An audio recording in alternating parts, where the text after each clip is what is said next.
အတန်ထွားအသေးစင်တူတဲ့ထိုင်းစကားလုံးသုံးလုံးถามถามถามถามท่านฐานဒီစကားလုံးသုံးလုံးရဲ့အတန်ထွက်တွေကိုဝယ်ပြပြကြားလိုက်တာခင်ဗျာတကယ်လို့ကိုကအတန်ထွက်တွေမဝယ်ပြသေးဘူးဆိုရင်တော့ကျွန်တော်စိုးတဲ့ niche ကောင်ကိုပြပါမယ်ဒါကတော့နောက်ပိတ်အတန်လေးတွေကိုသုံးပြီးဆိုရမှာဖြစ်ပါတယ်ပထမအဆုံးဖြစ်တဲ့မေးတဲ့စကားလုံးပြောတဲ့အခါမှာကျွန်တော်တို့ကအရင်ဆုံးထပ်သမီးကြထားဝင်ပြောပါပြီးတော့မှအမှားတလေးပြောတဲ့ကြောင့်ပတ်စံလေးပြင်ပေးနိုင်ရပါတယ်ถามမေးရလို့အတိတ်ပဲရမှာဖြစ်ပါတယ်နောက်တစ်လုံးဖြစ်တဲ့လမ်းကိုပြောချင်တဲ့အခါမှာကျတော့ကျွန်တော်တို့ကထပ်သမီးချထားဖို့ရှိပြောပါပြီးတဲ့အခါမှာငါးတက်လေးပါတဲ့အတွက်ကြောင့်နောက်မှာငါးတက်လေးကပ်ပေးနိုင်ရပါတယ်ถาม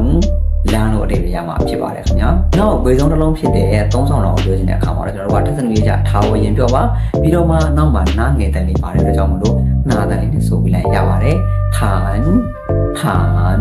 သုံးဆောင်တော်လို့အတိတ်ပဲရမှာဖြစ်ပါတယ်ဒီလိုဆိုရင်တော့ဒီစကလုံးသုံးလုံးရဲ့အတန်ထွက်လေးတွေကိုအလွယ်လေးနဲ့ရသွားပြီလို့ညွှန်နေပါတယ်နောက်ဗီဒီယိုမှာပြန်တွေ့ကြမယ်နော်